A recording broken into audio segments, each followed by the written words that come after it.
Here you go, my top 5 tips for my adult ballerinas out there. I want to go through how to be more confident as an adult ballet dancer, how to improve your artistry, how to work even at home without gaining bad habits, but especially how to evaluate your ballet skills when you start from scratch and you've got no one to look after you when you're at home. Hello my wonderful lazy dancers, welcome to Lazy Dance Tips. I'm Alessia. A few weeks ago on Instagram you asked me quite a few questions, but today I really wanted to dedicate this to my adult ballerinas out there. I have a lot of questions from you and I'm a professional ballerina. I've done my career for more than 15 years, but by teaching adult dancers, which is my passion. I love how you lighten up when you get into the studio, when I see you dancing. And especially I got to understand and to know how your body works, but especially how your mind works. So let's start. Let's start with the very first question, which is how to be more confident as an adult ballet dancer especially. There is one question I want to ask you. Why did you start ballet in the first place? Isn't that why that got you in there and putting your shoes on and stepping to a bar? So if you're thinking about looking at yourself in the mirror and thinking that everything is so horrible, my technique is not going great, forget about that for a second and feel the why you started that ballet journey in the first place. The expression that comes from your heart. There was something about the music that really pulled you into the studio and said, I really want to be able to dance onto this and feel free and to move like a swan. So whenever you step into the studio, whenever you step at the bar, place that hand onto the bar is your very first steps. And remind yourself why you started in the first place. Dance and try to express yourself with the music. Get lost into the music and let music transport you in that wonderful world that you always wanted to be in. Once you've done that, you see that the body will follow and therefore technique will improve. And also you're going to be more open to taking in all the corrections and improving that technique. This is my goal. This is exactly where I want to go. And this is how I want to improve. Although it is going to be hard, it is going to be a long journey, but it is going to be a journey that I love doing because ... And this is where you fill in the dots. So whenever you feel that, tell yourself how you feel in front of the mirror. So whenever you need that confidence, whenever you need that power, just take a step, do a port de bras and say, I am beautiful today. Question number 2 is about artistry in your dancing. I love these questions. I'm getting very philosophical in it. But it's something that we've all gone through. It's always that research is how am I going to be more artistic? The explanation of artistry, it's in the word itself. And we need to remind ourselves what being an artist means. Art is created by emotions. So whatever experience and emotions you had in the past, that is your artistry. So what can you bring to the table? What does your art look like? What do you want to communicate to whoever is watching, even if it is just in class? I love thinking about artistry as a representation of your life, a representation of everything that you've gone through, which is presented by a soundtrack, and the soundtrack is the music you're dancing onto. Think about your dancing, your step, your exercise as a movie. You're telling a story, you're telling a part of your life that no one really knows. So you've got that minute and a half to tell your story. How does it make you feel? What is the most deepest and most vulnerable sometimes emotion that you've got in your heart? Imagine that you're writing. When you first start writing, our calligraphy is a bit questionable.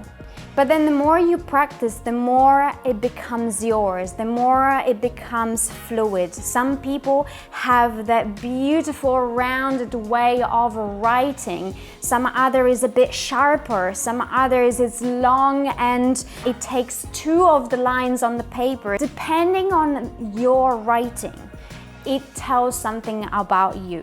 So think about your body as the pen.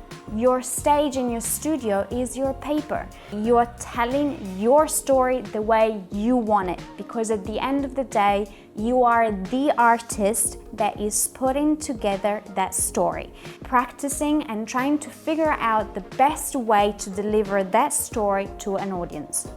Question number 3 is about how to stop looking for shortcuts and really start focusing on strength long term. There is something that always irritates me, and it's about, I want this and I want it now and I want it yesterday. In ballet, it doesn't really work that way. Remember that anything that is worth doing and anything that it's worth pursuing takes time. So there is something about those videos that aren't on YouTube or any other platform that says, get your splits and your high legs in about 20 seconds.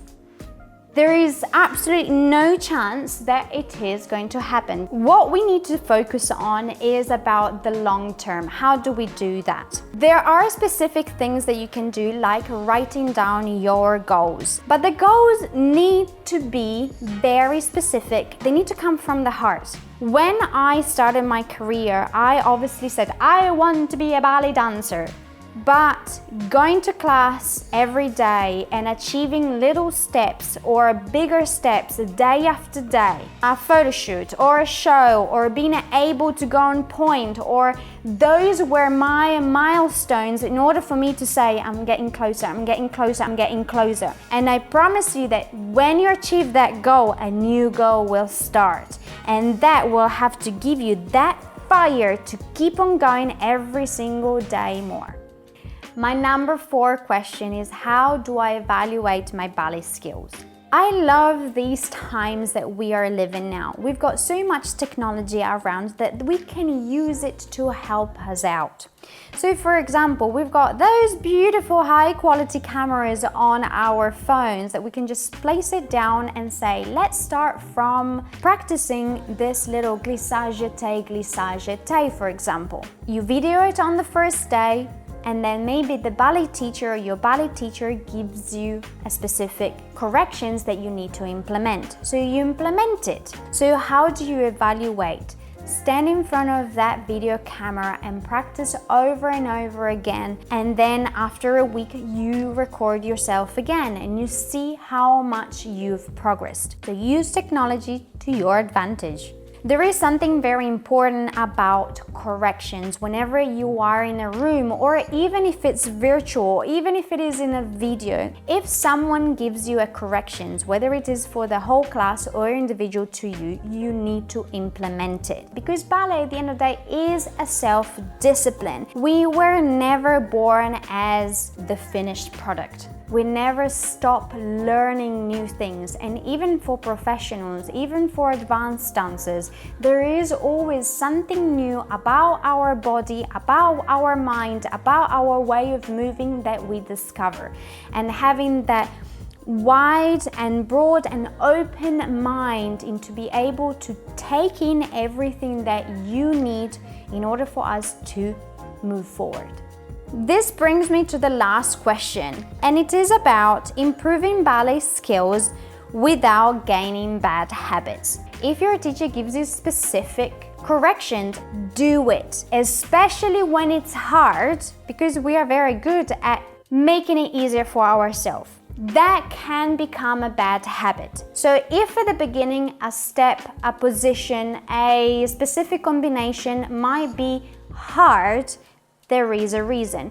There is a reason why it should be that hard. So whenever you do a plie, don't only think about bending and stretching your knees. If you go back to any of the videos, whenever I asked you to do a bending and stretching to a plie, there is 3 specific things that I've asked. If you know already, write them in a comment below. probably you know them already. One is about squeezing an orange when you stretch your legs in between your legs. Then thinking about the tailbone like a puppet going up and down. And when you're bending, imagine there is a friend holding on to your legs out to the sides. Were they the right answers you gave? Brilliant, you know exactly. So, by feeling a plie, that is a simple movement, it needs to feel like that every single time. If you don't want to have bad habits, start practicing with the right mind, implementing right away the corrections that the teacher is giving you. Because butt out and looking like a ducky, as I always say, it's not going to bring you to achieve the right shapes, the right body, and especially the right technique for what we are working on. Eyes open, listen carefully, because bad habits can be picked up not only at home, but in the studio as well. So it's up to you with your self-discipline to implement what the teacher says. If your teacher shuts up and looks at other ways, it means that you haven't implemented it. If you want any more answers to your questions, remember to write them down in the comments. And also, I wanted to remind you that every single month in the Lazy Dancer Studio, we ask live Q&As with all the adult ballerinas out there, just like you. They want to improve their ballet skills, even if it is at home. We have ballet classes that are specific on certain techniques to improve pirouettes, flexibility, high legs, arabesque. We tackle all those, and the ballet classes go for hours, so you can ask me anything there as well. But if you have any more questions, remember to write them down here or come with me every single month in the Lazy Dancer Studio. I'll be there at your service, dancing with you.